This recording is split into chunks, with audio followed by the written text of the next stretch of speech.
Magandang araw po sa inyo lahat. Welcome po sa panibagong video natin dito sa Makapili TV. Ngayon ito pag-uusapan lang po natin itong ICC briefer na ibibigay po ng DOJ dito kay Pangulong Marcos. Kung inyong maaalala, ilang beses na sinabi ni Pangulong Marcos na hindi niya papayagan ng ICC na makapasok or makapag-imbestiga dito sa ating bansa. Pero bagamat ganun po yung nagiging pronouncement ni Pangulong Marcos, itong DOJ ay nagbigay pa ng briefer sa Pangulo kung sakasakaling maglabas ng warrant of arrest para kay Pangulong Duterte. So parang lumalabas dito na hindi nila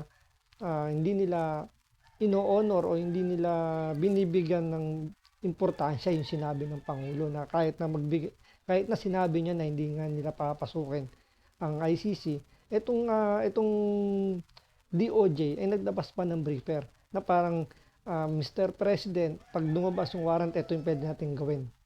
So doon pa lang magkakaroon kayo ng ideya na itong si Pangulong Marcos ay parang walang isang salita or kayang diktahan kung sakasakaling magkaroon ng changes sa mga mangyayari, talagang masusubok yung kanyang paninindigan. So ito, panoorin po natin itong balitang ito. Ngayon, kung hindi pa kayo nakasubscribe sa Makapili TV, baka pwede naman pakipindot yung subscribe button. At the same time, parek na rin ng video. Wala naman pong bayad yan. Kaya pindot na. So ito, panoorin po natin itong balitang to. Gerard de la Peña. Ilalatag ng Department of Justice ang bawat legal option ni Pangulong Bongbong Marcos tungkol sa mga isyong may kaugnayan sa International Criminal Court o ICC. Kabilang na riyan ang posibleng paglalabas ng ICC ng arrest warrant laban kay dating Pangulong Rodrigo Duterte. Ito kasing ang hirap intindihin dito sa DOJ na nagsalita na yung boss nila na hindi nga papasukin. So bakit kailangan pa nilang gumawa ng briefer na kahit hindi na nila hindi na nila bigyan ng importansya kasi nga sabi na ng Pangulo, hindi sila makikipag-cooperate. Katulad nung ginagawa ni Solicitor General Guevara na dating DOJ Secretary ni Pangulong Duterte. Kung ano yung sinabi ng boss niya, yun yung stand niya. Pero itong DOJ, hindi mo maintindihan na parang ayaw nilang sundin kung ano yung sinabi ni Pangulong Marcos. Or baka naman talagang may ibang dumidikta or talagang alam nila na pwedeng magbago pa yung paninindigan ni Pangulong Marcos. Kaya gumagawa na sila ngayon ng mga hakbang na kung sakasakaling maglabas nga ng warrant of arrest ng ICC para kay Pangulong Duterte. Sa kabila yan ng dati ng binitawang salita ni Pangulong Marcos na hindi may kipagtulungan ang kanyang administrasyon sa ICC. It will be discussed in the briefer as well. The pros and cons of each of those options, and siguro ang masasabi ko lang is there is no clear direction with regards to any of these options except So sa kanya na nanggaling yung salita na wala namang clear option para kung ano man yung magiging desisyon ng ICC. Ngayon, kung sakasakali naman magbigay sila ng suggestion, ba't di nila kausapin si Pangulong Marcos in private? So, kasi sa ganyan mga pronouncement na ginagawa nitong DOJ, lalong lumalaki yung lalong naniniwala yung ibang tao na etong si Pangulong Marcos walang paninindigan to or talaga nadidiktahan sa mga desisyon niya. Kasi nga marami nagsasabi na hindi naman daw talagang oo, siya yung ibinutong Pangulo ng Pilipinas pero iba yung nagpapatakbo. So, base rito sa sinasabi ni spokesperson ng DOJ na sinisimulan na nilang gumawa ng mga hakbang kung sakasakaling ang maglabas nga ng warrant of arrest ang ICC. Pero ang punto, ano ba ang direksyon o ano ba yung binigay na instruction ng Pangulo natin ni Bongbong Marcos? Diba sabi, hindi pa papasukin. Ngayon, kung may suggestion sila, bakit di na lang sila kausapin ni si Pangulong Marcos ng personal, ng executive session in private para hindi na nagkakaroon ng maraming sangasangang haka-haka tulad nito. Diba? Pwede naman sabihin nila in private na lang kay Pangulong Marcos na if ever na ganito ang mangyari, ito po yung pwede nating maging option o ito igagalaw natin just in case nga ganun mangyari. Pero yung ipapress con mo pa, so lalong nagkakaroon ng ah, alam niyo, lalong lumalaki yung problema o yung gusot sa pagitan ni Pangulong Marcos at ni Pangulong Duterte. Alam naman natin ito si Pangulong Duterte, panayang bira dito kay Pangulong Bongbong Marcos. Ito ngayon yung ginagamit ni Senator ni Trillanes. Diba? Parang ang nangyayari nito, ginagatungan or sinasakyan ni Trillanes yung mga banat ni Pangulong Duterte at yun yung gagamitin niya kay Pangulong Marcos para bumalik or bigyan niya ng puwang yung ilalabas na warrant of arrest ng ICC. Kumbaga parang mapilitan na makipagtulungan itong si Pangulong Marcos sa ICC para maaresto itong si Pangulong Duterte. So, ginagamit ni Trillanes yung sitwasyon para lang sa kanyang sariling adhikain, yung kanyang gustong mangyari na ito nga si Pangulong Duterte mahuli or mapanagot or sabihin natin mahatulan ng ICC. Kasi ang ICC wala naman jurisdiction sa Pilipinas kasi sino ba yung aaresto kay Pangulong Duterte in case maglabas ng warrant of arrest. Wala naman pong sariling police power ang ICC. So ang lalabas niya ng PNP pa rin po, yung kapulisan po natin, ang aaresto kay Pangulong Duterte na sa tingin natin medyo malabong mangyari. Tingnan natin kung halimbawa maglabas nga ng warrant of arrest ang ICC. Tingnan natin kung susunod yung PNP mismo kung aarestuin na si Pangulong Duterte or kung susunod sila sa direktiba ni Pangulong Marcos kung sakasakaling sabihin ni Pangulong Marcos na sige, sundin nyo yung utos ng ICC. Tingnan natin kung susunod ang PNP. That right now, the stance is that we will not coordinate and cooperate with the ICC. Patuloy na pinagdedebatihan kung may jurisdiction ng ICC sa Pilipinas dahil nangyari ang mga patayan sa drug war ng nakarang administrasyon noong panahong ICC member pa ang ating bansa. 2018 nang kumalas ang Pilipinas sa ICC kung kailan gumugulong na ang investigasyon. Minsan nang nabanggit ni PBBM na pinag-aaralan ng posibilidad na bumalik ulit ang Pilipinas sa ICC. Ayon sa DOJ, kabilang yan sa mga pag-uusapan sa ikinakasang legal briefer sa Pangulo. The policy. Alam niyo, ang tanong dito bakit kailangan pang bumalik sa ICC? Ano bang rason bakit bakit merong ICC? Sa aking pagkakaalam, ang ICC, kaya lang naman pumapasok yan sa isang bansa, para tulungan yung kanilang justice system.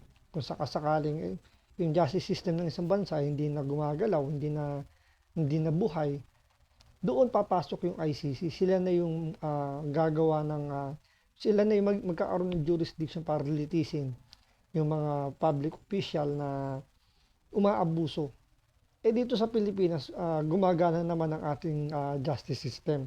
So para mangyari ito, sampal to sa ating mga hurado, sa ating mga judge, kung sakaling papasukin yung ICC para mag-imbestiga or sila yung magbibigay ng hatol kung guilty or not guilty pa yung isang inaakusahan. So parang lumalabas dito yung ating justice system hindi na nagpa-function. So ano pang silbi ng ating Supreme Court, ng ating mga husgado rito? So kailangan na lang siguro buwagin na natin yung justice system natin dito kung papasukin yung ICC. Di ba? Parang sayang naman kung ano naman yung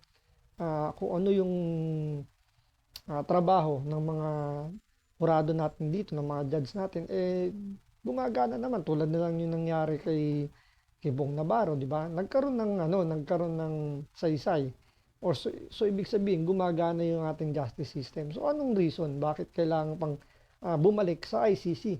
Pwede namang unang-una wala nga silang sinampang kaso kay Pangulong Duterte.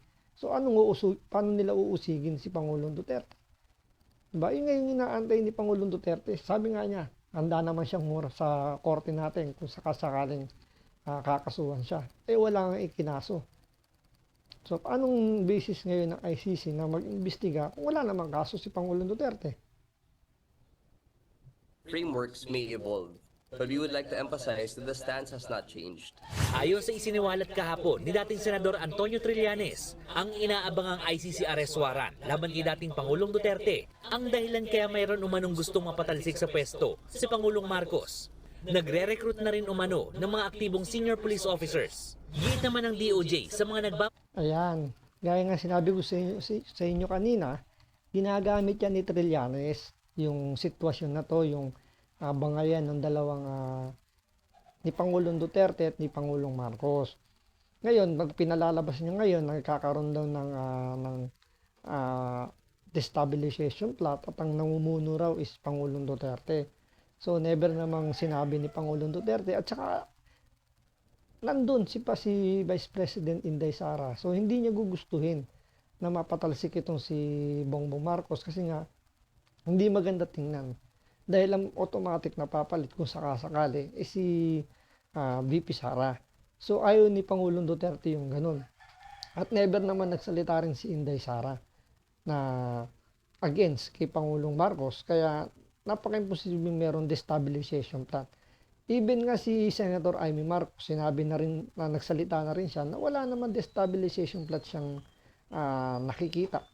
So, di nga natin maintindihan bakit nasabi ni Trillanes na meron destabilization plan ayon sa kanyang intel. So, ibig sabihin, mas malakas ang intelligence niya kesa dito kay Pangulong Marcos na hawak niya lahat ng resources para malaman kung meron. Diba? Doon pala nakakapagtaka na. Ngayon, gaya nga na sinabi ko uli, itong si Trillanes magaling gumamit ng sitwasyon. Dahil nga binabakbakan ni Pangulong Duterte itong si Marcos, ginagawa niya ngayon, sinasakyan niya yung sitwasyon para birahin si Pangulong Duterte. Ang gagamitin niya yung ICC para mapilitan si Bongbong Marcos na makipagtulungan. Siyempre, kung sakaling ganun mangyari, maglabas nga ng warrant of arrest. So, nagtagumpay si Trillanes kasi hindi siya mapapaya. Tandaan nyo, yung abogadong sumama or tumulong na magsampa ng kaso sa ICC, nag-withdraw na po yun. Sinabi niyang napilitan lang siya sa mga pinagagawa ni Trillanes. So, sa kanya rin nanggaling si Matubato, na alam naman natin na kitang-kita naman na talagang gawa-gawa niya lang kanyang mga akusasyon. So, talagang pinaninindigan lang talaga ni Trillanes na o ayaw niya mapahiya dahil nga meron din siya kadikain. Ano ba yung purpose niya? Bakit siya nagngangal-ngal ngayon? Dahil nga may plano raw itong bumalik sa politika. So, hindi pa natin alam kung ito national or yung local election lang. Pero may naririnig tayo, sabi daw, tatakbo raw na mayor daw ito. So, hindi natin alam kung anong lugar. Pero, tingnan natin. Sabi ng ilan, mukhang mahirapan daw manalo to kahit barangay captain. Dahil nga sa ikinikilos nito ni Trillanes. Pero let's see, tingnan natin kung ano yung magiging itatakbo na sitwasyon. Kung malalaman or kung matutunugan lang ni Pangulong Marcos kung ano yung talagang plano nito ni Trillanes. Balak ng destabilisasyon. If there is enough evidence to file cases against those who have violated our criminal laws, such as sedition, inciting to sedition, even rebellion, of course, we will have to pursue. Isa pa yan. Ang sinasabi ni Trillanes, retired tsaka mga active. Pero I think yung mga active malabong sumali yan sa destabilization plot kung meron man. Kung meron man, siguro yung mga retirado yan. Pero para sa akin kasi wala naman bilang yung mga retiradong officer na yan. Kasi wala naman silang bilang na eh. Ano pa ba makukuha nilang power? Ilan lang sila.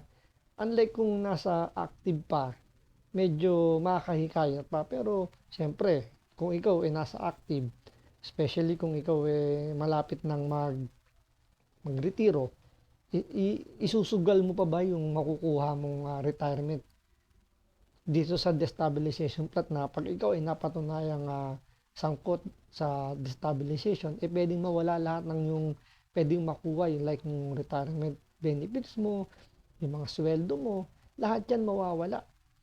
Diba? Hindi na isusugal yan ng mga active na officer ng PNP.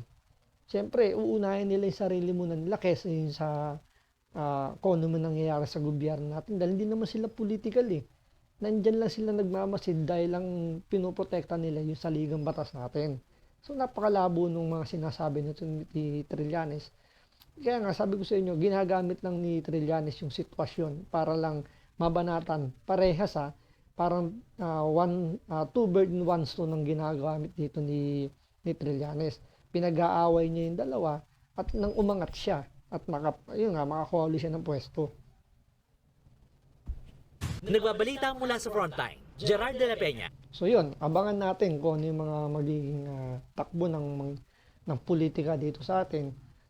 Tandaan po ninyo, ang pag-aresto kay Pangulong Marcos, kay Pangulong Duterte, PNP po ang gagawa dyan. Ngayon, kung hindi papayagan ni Pangulong Marcos yung pag-aresto kay Pangulong Duterte, wala pong magagawa ang ICC. Ngayon, ito naman po yung pinakabala ngayon ni Pangulong Duterte, or ito yung nagiging panabla kung bakit sa tingin natin medyo malabo na ipahuli o ipa-aresto ni Bongbong Marcos itong si Pangulong Duterte dahil kay BP Sara. Dahil si BP Sara hanggang ngayon is parte pa rin naman po ng gabinete ni